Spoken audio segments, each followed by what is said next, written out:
오늘은 예수님께서 부활하신 날을 기념하여 온 교회가 부활절 예배로 드리는 날입니다.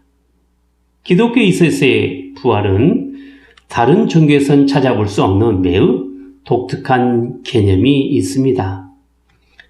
죽었다가 다시 살아난다 라고 하는 것은 죽음을 이기는 놀라운 권세가 있다라는 것이고, 예수님 안에 있는 모든 믿는 사람은 그러한 놀라운 권세를 부여받아 죽음을 이기고 살아갈 수 있다라는 것입니다. 부활함으로 이미 승리하신 주님 안에서 살아가기 때문에 우리는 이 세상에서 부활의 소망을 가지고 승리할 수 있게 되는 것이지요. 참고로 기독교에서 부활이 없으면 우리는 제일 불쌍하고 또 무식하고 나약하고 소망이 없는 사람이 되고 맙니다. 그리고 우리의 복음도 거짓이 되는 것이고, 저는 여러분에게 있어서 지상 최고의 거짓말쟁이가 되는 것이고 사기꾼이 되고 마는 것입니다. 그러나 예수님께서는 분명하게 인간의 구원을 위하여 십자가에 달려 죽으셨을 뿐만 아니라 사흘 만에 육체로 부활하셨고, 예수님께서 친히 그 부활의 첫 열매가 되셔서 오고는 모든 믿는 사람들에게 부활의 소망을 갖게 하신 것입니다. 우리가 어떻게 구원을 얻게 됩니까?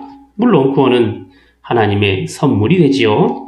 우리는 그 선물을 예수님께서 우리의 죄를 위하여 십자가에 달려 죽으시고 사흘 만에 부활하셨다라는 사실을 믿는 믿음으로 구원을 얻게 됩니다. 그러므로 부활을 생각할 때마다 우리가 기억해야 할 사실은 내가 지금 구원을 받았는가? 라는 점입니다. 구원에 대한 명확한 지식과 확신을 가지고 있지 않고 막연하게 나는 부활할 것이다 이렇게 생각해서는 안 됩니다. 왜냐하면 생명의 부활에 동참할 수 있는 사람은 오직 구원받는 사람이어야만이 가능하기 때문에 그렇습니다. 물론 모든 인간은 다 부활합니다. 마지막 날에는 모든 사람이 부활을 하게 됩니다. 그래서 부활의 몸을 가지고 이제 산자와 죽은 자로서 심판을 받을 것입니다. 구원받는 자는 생명의 부활로, 구원을 받지 못한 사람은 심판의 부활이 될 것입니다. 그러므로 이 땅에서 구원의 확신을 가지고 살아가느냐 그렇지 않느냐에 따라서 그의 부활이 생명이냐 죽음이냐로 구별이 되고 결정이 될 것입니다. 믿는 사람 가운데 많이 사용하고 있는 구원의 확신이라는 그 표현이 있습니다. 나는 구원을 받을 줄로 믿습니다 라고 말할 때 구원의 확신은 무엇이냐 이렇게 말한다면 대체로 사람들이 생각하는 것은 자기가 받은 구원에 대해서 얼마나 뚜렷한 감정이나 감각을 가지고 있는가를 그 판단 근거로 삼게 됩니다. 그러나 성경이 말하는 구원의 확신은 내가 얻은 구원에 대하여 감각적이고 감성적이고 열정적으로 분명한가 그것이 아니라 구원의 성격이 어떤 것인가에 있다는 것입니다. 그렇기 때문에 구원의 확신이라고 말할 때에는 주관적이기보다는 매우 객관적인 사실이 있어야 합니다. 그러나 대부분의 믿는 사람이 가지고 있는 그 구원의 확신이라는 것은 매우 주관적이고 감각적이고 매우 감정적입니다. 그래서 어떤 체험이 있고 어떤 느낌을 가지고 어떤 확신 속에 있는가를 자꾸만 강조하려고 하는데, 그것은 구원의 확신에 대한 성경적 입장과는 상당한 차이가 있음을 우리가 알아둘 필요성이 있습니다. 오늘 말씀에서 우리가 보는 구원의 성격이 과연 무엇인가 라고 말한다면 그것은 바로 그리스도 예수 안에 있는 자에게는 결코 정죄함이 없다라는 사실이 있지요. 예수님을 믿고 예수님 안에 살아가는 자들에게 비록 그가 죄인일지라도 죄가 없다라고 선언하는 것에 있다라는 것입니다. 물론 이런 선언이 구원의 문제를 죄와 상관하지 않고 행복과 기쁨으로 끌고 가는 그것은 또 잘못된 생각입니다. 오히려 구원에 관한 이야기를 자꾸 하면 할수록 행복과 기쁨보다는 죄에 관한 문제로부터 시작을 해야 된다는 것입니다. 구원을 이야기할 때 우리는 하나님이 진노하는 문제로부터 출발을 해야 된다는 이야기입니다. 그렇지 않으면 소위 예수 믿고 구원받으면 행복하고 복이 넘치고 잘 먹고 잘 산다, 이런 식이 되고 마는 것이지요. 예수님께서 이 땅에 오시는 것은 우리를 저 죄로부터 구원하시기 위하여 오신 것입니다. 복음도 언제나 늘 마찬가지로 죄에 대한 언급이 있지 않게 되면 도무지 복음의 진리를 제대로 전달할 수 없게 되는 것입니다. 우리는 전도할 때 행복을 찾아드리기 위해서 전도하는 것이 아니고 잘 사는 방법을 알려드리려고 전도하는 것이 아닙니다. 오직 죄로 말미암아 죽을 수밖에 없었던 인간을 구원하신 하나님의 사랑과 그 은혜를 전하고자 전도하는 것입니다. 무엇이 좋은 것인가, 무엇이 더 나은 것인가가 아닙니다. 복음은 하나님께서 인간을 사랑하신 그 사랑입니다. 예수 그리스도를 통한 구원의 은혜를 전하는 것이 바로 복음의 핵심인 것이죠. 그 핵심을 전하고 난 후에야 비로소 나중에 행복 혹은 즐거움, 기쁨, 이런 단어가 나오게 되는 것입니다. 우리는 흔히 예수 믿는 사람과 그렇지 않는 사람과의 큰 시각의 차이를 예수 믿는 자가 얼마나 복을 받고 있느냐, 형통하게 되었느냐, 이것을 두고 말하는 경우가 많이 있습니다. 그래서 예수를 믿었더니 참 복을 많이 받고 강건해졌더라, 일이 잘 되었더라, 이것입니다. 그러나 그건 아니죠. 믿는 사람과 믿지 않는 사람과의 분명한 차이점이 있다고 한다면 그것은 바로 예수 믿는 사람은 하나님께서 계심으로 인하여 우리가 하나님의 진노 아래 있는 그 존재다라는 사실을 깨닫는 것부터 시작한다라는 것입니다. 믿는 사람은 누구를 막론하고 하나님 앞에 죄인이고 예수를 믿지 않으면 지옥에 가야 하는 그런 하나님의 진노 아래 있는 자신의 위치를 파악한 사람이 되는 것입니다. 그렇기 때문에 믿는 사람이 되기 위해서는 반드시 자신이 하나님 앞에 얼마나 큰 죄인인가를 깨닫는 것으로부터 시작을 해야만 합니다. 그냥 일반적인 선을 기준으로 해서 죄를 지었다, 그런 이야기가 아니라 도무지 하나님 앞에 죄를 피할 길이 없다라는 사실을 자꾸 알아가는 데 있는 것입니다. 그래서 구원은 1차적으로 죄에 대한 지적과 하나님으로부터 형벌을 받아야 하는 죄 아래에 있는 위치를 파악하는 데서부터 시작을 해야만이 맞다라는 것입니다. 그러나 오늘날 대부분의 믿는 사람은 예수 믿는 것을 금상첨화의 문제로만 생각합니다.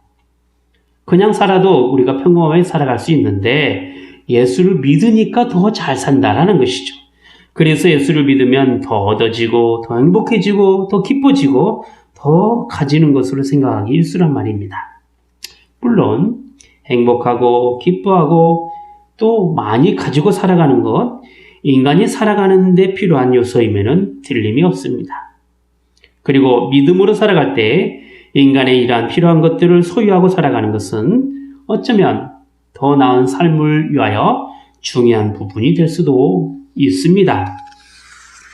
하지만 구원이라는 것이 이렇게 잘 되어져 가는 어떤 세상의 모습만을 그리고 있는 것이 아니다라는 것입니다. 구원에 있어서 중요한 것은 우리 모두 하나님의 심판 아래에 있는 사람으로서 그 심판을 면하는 것이 있고요, 하나님의 형벌을 면하는 것이 있습니다. 죄의 결과로 나타날 모든 죽음의 형벌로부터 벗어나게 되었다, 이런 사실을 자꾸 알아가고 믿는 것에 있는 것이죠. 그런데 오늘날 기독교를 전하는 말씀의 강단에서 그런 죄에 대한 이야기를 하지 않기 시작한 것입니다. 죄와 하나님의 진노를 이야기하지 않고 복만 자꾸 이야기를 하기 시작한 것이지요. 전부 다 복일변도입니다. 참으로 복음을 전할 때 위험한 일일 뿐만 아니라 그것은 성경이 말하는 구원과는 거리가 멉니다. 오늘 말씀에서 그리스도 예수 안에 있다라는 것을 근거로 하여 믿는 사람은 과연 누구냐라고 묻는단 말이죠. 그것은 정죄함을 받지 않는 사람이다라는 것입니다. 정죄함을 받지 않는 사람은 결코 예수를 선택한 사람이나 예수를 믿기로 결심한 사람이 아닙니다. 오직 예수 안에 있는 사람입니다. 이것이 복음의 가장 중요한 성격이지요. 오늘날 한국교회는 미국교회의 영향을 크게 받아서 그런 미국의 문화와 함께 정신에도 침투해 들어오게 되어서 그래서 교회 안에서 예수 믿는 문제를 논할 때마다 결단이나 결심을 매우 중요하게 여깁니다. 마치 결단이나 결심이 구원의 한 근거인 듯이 생각하는 사람들이 많아서 예수를 지금 믿는다라고 결단하면 마치 구원을 얻었다라고 생각한다는 것입니다.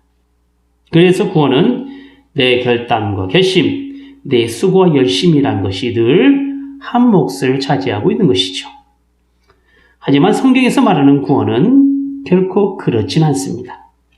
구원은 내가 그리스도를 붙잡는 것이 아니라 하나님이 나를 붙잡는 것에 있습니다. 하나님께서 나를 예수 그리스도 안으로 넣어버리신 것입니다. 내가 그리스도 안에 있기 때문에 주님께 나갈 수 있는 것이고 또 내가 그리스도 안에 있기 때문에 주님을 의지할 수 있는 것입니다. 그래서 구원을 논할 때 내가 무엇을 했기 때문에 지금 나라는 그 어떤 결과를 가져온 것이 아니라 내가 예수 안에 있기 때문에 예수님께서 하신 모든 것이 내 것이 되는 것에 있습니다.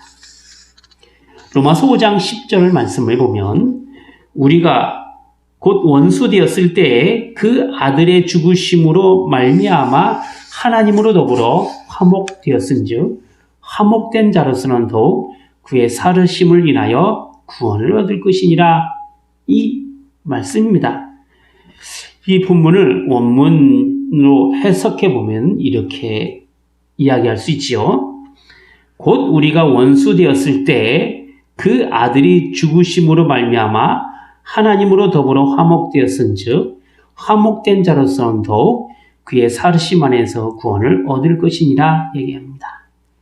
이미 죄로 말미암아 원수가 된 우리를 하나님과 화목하게 하기 위하여 예수 안에서 구원을 얻은 자로 삼아 주신 것입니다. 예수 그리스도 안에 있다라는 말은 예수님의 생명 안에 있다라는 말입니다. 예수님의 생명 안에서 구원을 얻었다라는 것이죠. 구원은 두 가지 측면이 있습니다. 하나는 우리가 하나님을 알지 못하고 진노 아래에 있을 때 하나님께서는 우리를 구원하시기 위하여 내 죄값을 나에게 요구하지 않고 예수 그리스도에게 모두 넘겨서 죄로 말미암아 죽을 수밖에 없는 우리에게 예수 그리스도를 내 죄값 대신 죽게 하시고 하나님께서 나를 살리셔서 하나님 나라의 시민이 되게 하시는 것에 있습니다. 그러나 동시에 또 하나는 하나님의 자녀로 부르심을 받은 우리에게는 예수 그리스도의 생명 안에서 살아가게 된다는 것입니다. 우리를 죄에서 건져주시고 하나님의 진노에서 건져주시고 예수 그리스도의 부활 생명 안에 함께하게 해주신다는 것이죠. 그의 생명 안에 곧 우리를 그리스도 안에 넣어서 죄와 사망과 하나님의 진노에서 꺼낼 뿐만 아니라 우리를 영광스럽게 해주신다는 것입니다. 그런데 대부분 믿는 사람들은 죄에서 벗어나는 길을 내가 예수를 붙잡아야 된다 이렇게 생각한단 말이죠. 그래서 내 결심, 내 결단, 내 노력, 내 지식으로 죄에서 벗어난 그 예수 그리스도를 믿는단 말이죠. 그래서 자꾸 죄에서 벗어나려고 노력한단 말이죠. 그래서 죄에서 벗어나 예수 그리스도를 믿는 자가 되었으므로 구원을 얻었지만 그러나 자기가 그 구원을 자꾸 붙잡아야 된다라고 생각한다는 것입니다. 주님 안에 들어간 것이 아니라 내가 그 주님을 자꾸 붙잡으려고 한다는 것이죠. 그래서 어느 날 내가 그 손을 놓으면 내 구원이 취소된 것 같고 무산되어 버리는 것 같이 자꾸 생각된다라는 것입니다. 구원은요, 내가 붙잡고 내가 선택하고 내가 결정하는 것이 아닙니다. 구원은 하나님의 선물입니다. 부활의 생명이 내게 있기 때문에 예수 그리스도 안에 내가 들어와 있게 되는 것이죠. 내 안에 생명이 있느냐 없느냐의 문제는 내가 결정하는 것이 아니라 생명을 주시는 하나님께서 하시는 것입니다.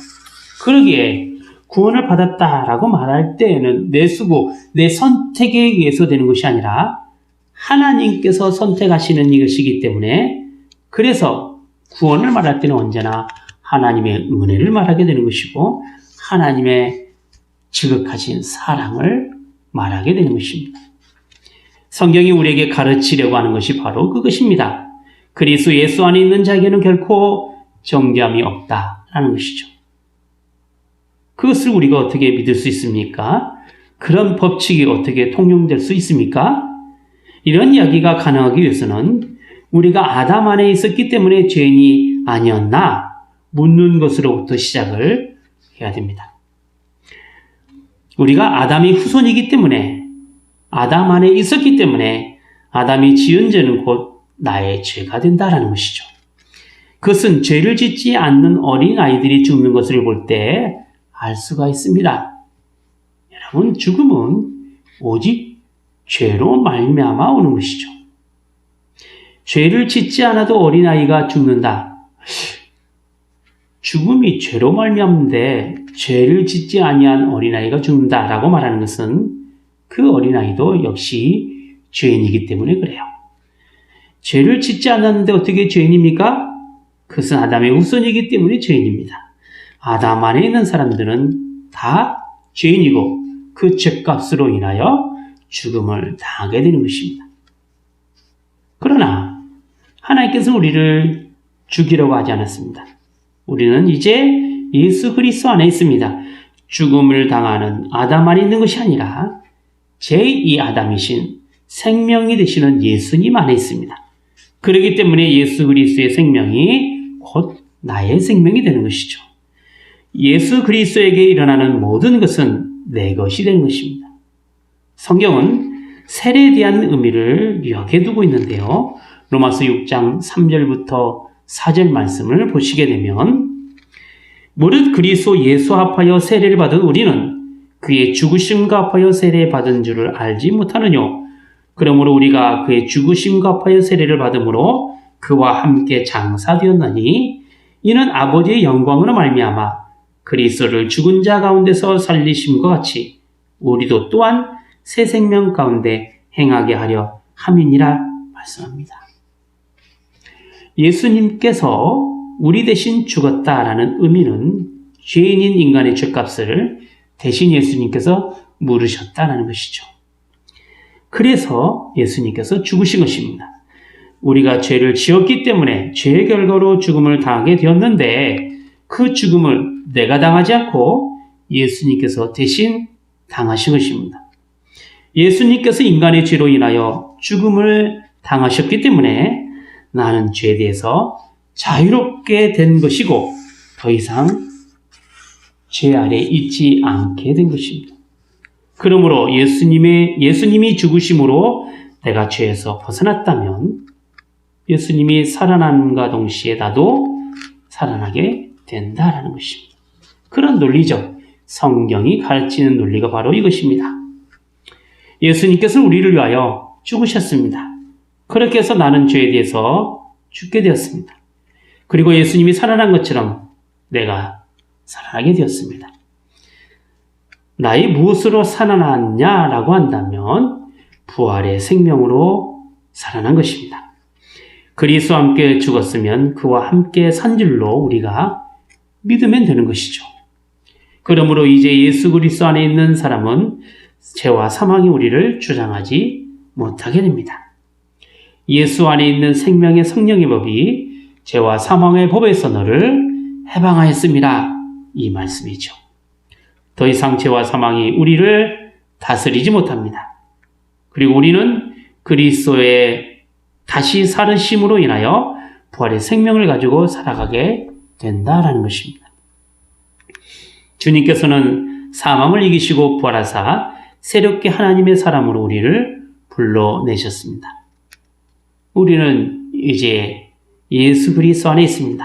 그래서 예수 그리스도 안에 있는 자에게는 결코 정죄함이 없게 되는 것이죠. 물론 이렇게 이야기한다고 해서 우리가 늘 성공하느냐? 그렇지 않습니다. 우리는 아직도 실패합니다. 아직도 미련을 떨고 있고 아직도 유혹에 실족할 때가 있습니다. 죄의 문제에 대해서는 늘 하나님 앞에 죄송하고 부끄럽고 괴롭습니다. 하지만 더 이상 죄가 우리를 다스리지 못합니다. 왜냐하면 예수 그리스도의 부활에 생명 안에 있는 자에게는 결코 정죄함이 없기 때문에 그렇습니다. 죄를 지었는데 그 죄에 대해서 죄로 정하지 않겠다. 이것이 하나님의 사랑이고 은혜고 그리고 부활의 생명을 가진 우리의 특권이 되는 것이죠. 그러나 구원 문제에 있어서는 우리가 구원을 선택한 것처럼 오해하게 된다면 언제나 죄가 여전히 남아있게 됩니다. 내가 열심히 하고 내가 승리하고 내가 충만해져 있으면 구원을 얻은 것 같지만 내가 실패하고 게으르고 내가 엉망인 생활을 하게 되면 구원을 다시 놓친 것 같게 된다는 것이죠. 왜냐하면 아까 말했듯이 우리는 늘 실패하고 넘어질 수밖에 없는 존재이기 때문에 그렇습니다. 불완전한 자기 자신으로 획득된 구원은 늘 불완전할 수밖에 없다라는 것이죠. 그래서 구원은 내 것이 아닙니다. 하나님 것이에요. 하나님 것이기 때문에 그 구원은 완전한 것이죠. 결코 우리에게 주시는 생명의 부활은 우리가 가진 그 어떤 것처럼 절대 불완전하지 않습니다. 완전하며 또 영원합니다. 우리는 그것을 생명의 부활로 예수 그리스도 안에서 얻게 되었습니다. 그러기에 구원은 나에게 있는 것이 아니라 하나님께만 있는 것이죠. 우리가 믿는 사람이 되었다라고 말할 때 생각해 볼 것은 우리가 얻은 구원이 무엇인지를 자꾸 알아가는 것에 있습니다. 하나님에 대하여 늘 부끄러워하고 부족한 마음은 가져도 참 좋겠지만 그러나 우리가 한번 구원을 얻으면 그 구원을 영원토록 변함없이 우리의 삶의 결과로 나타낼 것을 믿고 자꾸 알아가는 것이 있습니다. 이것이야말로 일반적으로 말하는 구원의 확신을 가지고 있다. 이렇게 말하는 것이죠. 곧 내가 얻은 구원이 무엇인지를 자꾸 알아가는 것에 있습니다. 하나님께서 이뤄 놓으신 그 구원은 하나님께서 모두 허락하시고 진행시키시고 또 완성시키십니다. 결코 우리 의지에 그 구원이 달려있는 것이 아니죠. 그리고 하나님께서 우리에게 허락하신 구원은 결코 취소되거나 실패하거나 번복되지 않는 것입니다. 로마서 8장 35절에 보면 누가 우리를 그리스도의 사랑에서 끊으리요? 사람으로 끊을 수 없는 것이 그리스도의 사랑이라는 것이죠. 그 뒤를 이어서 로마서 8장 38절부터 39절 말씀을 보면 내가 확신하노니 사망이나 생명이나 천사들이나 권세자들이나 현재일이나 장래일이나 능력이나 높음이나 깊음이나 다른 아무 피조물이라도 우리를 우리 주 그리스도 예수 안에 있는 하나님의 사랑에서 끊을 수 없으리라 말씀합니다. 이제 우리는 믿는 사람으로 분명하게 살아가야 합니다. 그런데 이렇게 하나님께서 주신 그 믿음의 삶이라는 것을 그저 대충 세상과 맞춰서 살아갈 것이 아니라 하나님께서 우리에게 베풀어 주신 구원의 은혜를 생각하며 두렵고 떨리는 마음으로 부활의 생명을 가지고 하나님께로부터 받은 바 그 구원의 성격들을 어떻게 드러내며 살 것인가에 초점을 맞추며 살아가야 합니다. 예수님의 부활은 곧 나의 부활로 이루어질 줄 믿는 마음으로 살아가는 것이죠. 그리고 내 안에 있는 그 부활의 생명을 가지고 이 세상 속에서 그 부활의 생명적 반응을 인격적으로 나타내며 살아가야 합니다. 하나님으로부터 오는 구원에 대한 확신과 하나님에 대한 감사를 가지고 나가시는 우리 모두가 다 되어야 할 것입니다. 기도하겠습니다. 거룩하신 하나님 아버지, 하나님의 은혜를 감사드리옵나이다.